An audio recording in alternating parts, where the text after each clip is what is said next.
இறைமகன் இயேசு கிறிஸ்துவில் மிகவும் பிரியமான சகோதர சகோதரிகளே, நண்பர்களே, குழந்தைகளே, பெரியோர்களே, உங்கள் ஒவ்வொருவரையும் இந்த அதிகாலை வேளையிலே ஆண்டவர் ஆசீர்வதிக்கின்றார். கண்களை மூடி ஜெபிப்போமா. அன்பு தெய்வமே, இந்த அதிகாலை வேளையிலே உம்முடைய இறை வார்த்தையை தந்து எங்களை திடப்படுத்தி, நான் உன்னோடு இருக்கிறேன், கலங்காதே திகையாதே, நான் உன் கடவுள்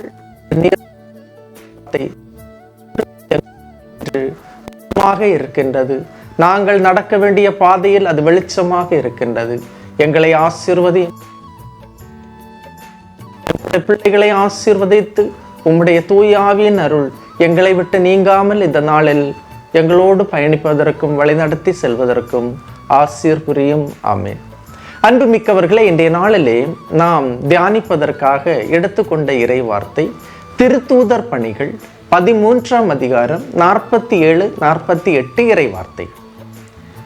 உலகம் முழுவதும் என் மீட்பை அடைவதற்கு நான் உன்னை வேற்றினத்தாருக்கு ஒளியாக ஏற்படுத்துவேன் என்று ஆண்டவர் எங்களுக்கு கட்டளையிட்டுள்ளார் என்று எடுத்து கூறினார்கள். எனது வார்த்தையை உலகம் முழுவதும் எடுத்து செல்வதற்கு, எனது மீட்பை எல்லா மக்களினத்தாருக்கும் வேற்றினத்தாருக்கும் உரிமை சொத்தாக கொடுப்பதற்கு உன்னை நான் ஒளியாக ஏற்படுத்துவேன் என்று கடவுள் கட்டளையிட்டுள்ளார் என்று உரக்க கூறினார்கள்.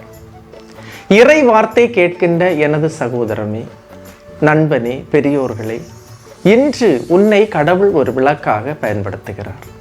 உன்னில் ஏற்பட்ட இந்த ஒளி அணையாமல் பாதுகாப்பது மட்டுமல்ல, உனது குடும்பத்துக்கும் மற்றவர்களுக்கும் நீ வெளிச்சம் கொடுப்பவராக மாற வேண்டும்.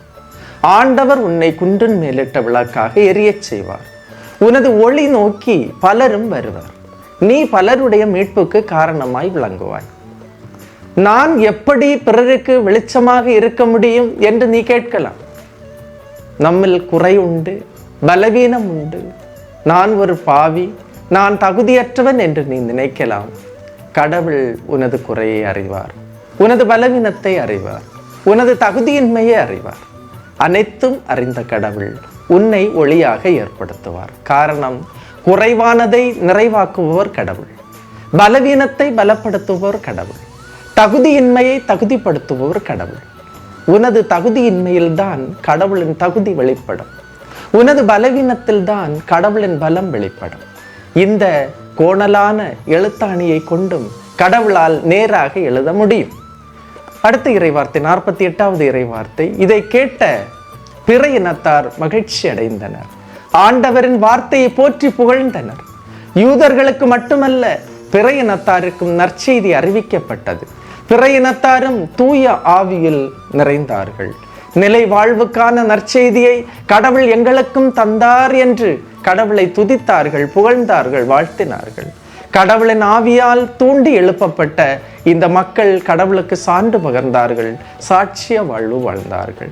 இன்று இந்த இறைவார்த்தை நாற்றல் நம்முள் நிறைய வேண்டும், நம்முடைய குடும்பத்தில் நிறைய வேண்டும். அதற்காக தொடர்ந்து ஜெபிப்போம். ஆண்டவர் நம்மை ஆசீர்வதிப்பார். எல்லாம் வல்ல இறைவன், தந்தை, மகன், தூய ஆவியார் உங்களையும் உங்கள் குடும்பத்தையும் நிறைவாய் ஆசீர்வதிப்பாராக. ஆமேன். இயேசுவுக்கே புகழ், இயேசுவுக்கே நன்றி. மரியே வாழ்க.